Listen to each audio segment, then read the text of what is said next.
मौलाया सल्ली व सल्लिम दाइमन अबदन अला हबीबिक खैरी खल्क़ि कुल्लिहिम। अल्हम्दुलिल्लाहि वहदहु वस्सलातु वस्सलामु अला मन ला नबिय्य बअदा।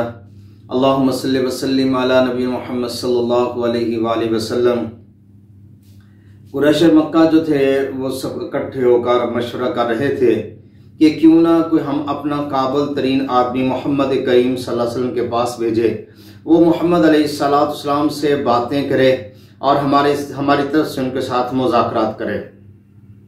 तो उन्होंने अपने सारे काबिल तरीन लोगों के ऊपर नजर उड़ाई, तो उन्होंने उनकी नज़र के अंदर अबू वलीद जो थे वो उनकी नज़र में आ गए।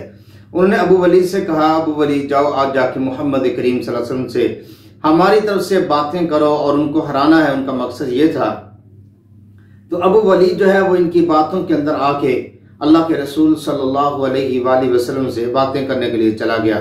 मुज़ाकरा स्टार्ट हुए तो उसने सबसे पहले सवाल किया, ए मोहम्मद करीम सल्लल्लाहु अलैहि वसल्लम मुझे ये बताएं, आप बेहतर हैं कि आपके वालिद बेहतर थे? अल्लाह के रसूल सल्लल्लाहु अलैहि वसल्लम खामोश रहे।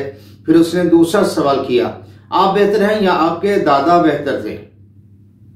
नबी रहमत सल्लल्लाहु अलैहि वसल्लम फिर खामोश रहे। मकसद उसका ये था कि अगर ये कहेगा कि ये वो बेहतर थे तो मैं कहूंगा कि वो तो हमारी रास्ते पर थे, लेकिन अगर ये कहेंगे नहीं नहीं नहीं मैं बेहतर हूं तो फिर मैं कोई और बात करूंगा। लेकिन नबी रहमत सल्लल्लाहु अलैहि वसल्लम ने इन बातों के ऊपर खामोशी इख्तियार की।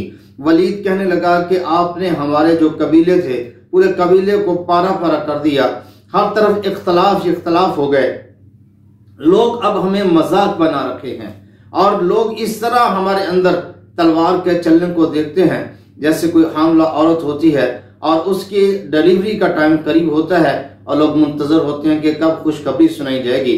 अब लोग यही समझते हैं कि किसी भी वक्त कुरैश के अंदर तलवार चलेगी और फिर जंग शुरू हो जाएगी।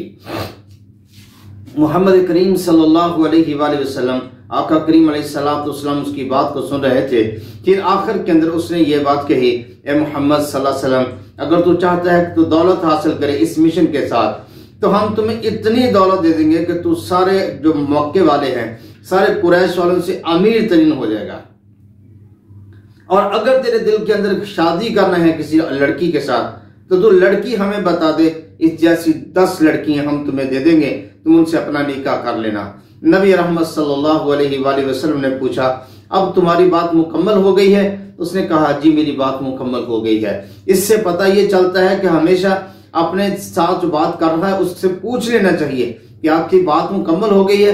बात मुकम्मल होने के बाद अपने उसकी बात का जवाब देना चाहिए, वरना बहुत ज्यादा मौकों पर ऐसे होता है कि इंसान अगले की बात मुकम्मल सुन नहीं पाता और गलतफहमी के साथ बीच बोलता है और सारा मामला दरम बरम हो जाता है। नबी रहमत सल्लल्लाहु अलैहि वसल्लम की सीरत से ये पता भी चल गया कि जब किसी से बात करनी हो तो पहले जो बात कर रहा है उसकी बात को मुकम्मल सुनो और उसके बाद उसको जवाब देना चाहिए। नबी रहमत सल्लल्लाहु अलैहि वसल्लम ने जब उससे पूछ लिया कि तुमने बात मुकम्मल कर रही है, उसने कहा जी मैंने कर ली है। तो आका करीम अलैहिस्सलातु वस्सलाम ने सूरह नजम की चंद आयत उसके सामने तलावत फरमाई। अब वो तलावत सुन रहा था और तलावत सुनता सुनता फिर अल्लाह के रसूल सल्लल्लाहु अलैहि वसल्लम के पास से उठा और मक्के वालों की तरफ चला गया। जब मक्के वालों के पास पहुंचा तो मक्के वालों ने कहा, अबू वलीद तूने बात की है मोहम्मद सल्लल्लाहु अलैहि वसल्लम से, तो तेरे मुज़ाकरत का नतीजा क्या निकला? उसने कहा, जी मैंने गुफ्तगू की थी और मोहम्मद अलैहिस्सलाम ने सारी गुफ्तगू को सुना और फिर मोहम्मद अलैहिस्सलाम ने मेरी बात मुकम्मल होने के बाद जब अपनी बात शुरू की तो उसने कैसी कलाम पढ़ी, मुझे उस कलाम की समझ नहीं आ रही थी। वो कलाम अरबी में थी लेकिन मुझे समझ नहीं आ रही थी, लेकिन मुझे ये एक बात की समझ आई कि वो कह रहे थे कि आद और समूद जैसे आजाब जो था उस अजाब के बारे में वो डरा रहे थे। उन्होंने क्या तेरा सत्यानाश हो कि तुम्हारे साथ वो अरबी में बात कर रहा था और तुम्हें समझ नहीं लगी। ये बात है कि वो कुरान को समझ नहीं पा रहा था कि कुरान क्या कह रहा है। अल्लाह अकबर कबीरा। मेरे भाइयों हमें भी चाहिए कि हम कुरान को समझें, अपनी जिंदगियों को बदलें। ये तो मुशरिकीन मक्का के लोग थे, वो उनको कुरान की समझ नहीं आ रही थी। और दूसरी बात ये देखें कि उन्होंने नबी अलैहिस्सलाम के सामने 2 ऑफरें रख दी।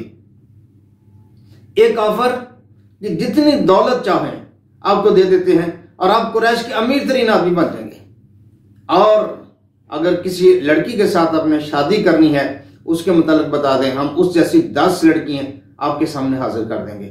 लेकिन आका करीम अलैहिस्सलाम ने इनकी दोनों ऑप्शनों को कबूल नहीं किया। क्या ऐसे ही आज का मुसलमान भी है? तो कहता तो यह है कि मैं गुलामी रसूल में मौत भी कबूल है, इश्क मुस्तफा नहीं तो जिंदगी फजूल है। क्या वो भी दौलत को इसी तरह छोड़ देता है जिस तरह उसके आका करीम अलैहिस्सलाम ने छोड़ दिया है, हराम दौलत को, और इसी तरह ही गैर महरम को छोड़ देता है जिस तरह हजूर अलैहिस्सलाम ने हलाल होने वाली, उन्होंने कहा निकाह करने, आका करीम अलैहिस्सलाम ने अपने मिशन के लिए ना दौलत ना औरत, इन दोनों को पीछे कर दिया। क्योंकि मेरे महबूब अलैहिस्सलाम का जो मिशन था वो तो ये था, कुल इन्ना सलाती व नुसुकी व महयाया व ममाती लिल्लाहि रब्बिल आलमीन, सब कुछ अल्लाह के लिए था। रसूल रहमत सल्लल्लाहु अलैहि वसल्लम को इसकी कोई तलब नहीं थी, इसलिए हजूर अलैहिस्सलाम ने उसकी ऑफर को कबूल नहीं किया। मेरे भाइयों, हमें भी अल्लाह से दुआ करनी चाहिए, अल्लाह हमें भी ईमान दे, वो यकीन दे कि हम भी अल्लाह को राजी करने के लिए अगर हमारे रस्सों के अंदर कभी भी ऐसा मामला आ जाए तो हम ईमान को तरजीह दें, रब की रजा को तरजीह दें, ना दौलत को ना औरत को। अल्लाह से दुआ करता हूँ अल्लाह समझ की तौफीक अता फरमाए। वमा अलैना इल्लल बलागुल मुबीन। मौलाया सल्ली व सल्लिम दाइमन अबदन अला हबीबिका खैरी खल्की कुल्लिहिम।